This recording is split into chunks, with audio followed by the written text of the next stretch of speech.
अस्सलाम वालेकुम। आज इस वीडियो में हम क्लास 11 के चैप्टर 1 टॉपिक थियोरेटिकल यील्ड के बारे में पढ़ेंगे। Any difference between the theoretical yield and the actual yield of a chemical reaction. अब स्टार्ट करते हैं theoretical yield and actual yield differentiation. Number first point, theoretical yield. Yield obtained from the Bayes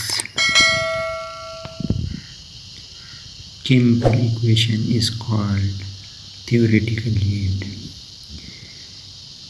जब chemical equation से इन chemical equation को balance किया जाता है उससे जो यील्ड हासिल होती है वो थियोरेटिकल यील्ड कहलाता है। Actual yield obtained after the completion of a chemical reaction is called actual yield. वो यील्ड जो जब केमिकल रिएक्शन कंप्लीट होता है उससे जो यील्ड हासिल होती है वो एक्चुअल यील्ड कहलाती है। Second point, it is more than actual yield.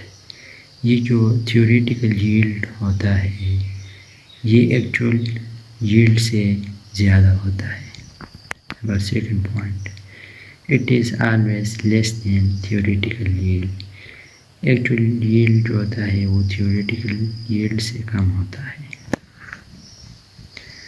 Number third point, it is the quantity of product we calculate through Bayes chemical equation. Theoretical yield की क्वांटिटी होती है, प्रोडक्ट की क्वांटिटी होती है जब हम कैलकुलेट करते हैं केमिकल रिएक्शन को बैलेंस करके। केमिकल इक्वेशन को बैलेंस किया जाता है तो इससे इसकी क्वांटिटी कैलकुलेट की जाती है। Actual yield, it is quantity of product weighted after chemical reaction. जब केमिकल रिएक्शन कंप्लीट होता है उसके बाद उसकी वेट की जाती है, प्रोडक्ट की वेट की जाती है कि कितनी क्वांटिटी की प्रोडक्ट हासिल हुई है, उसको एक्चुअल यील्ड का नाम देते हैं। ये थी differentiate between the theoretical yield and actual yield of a chemical reaction. Channel को सब्सक्राइब करें और लाइक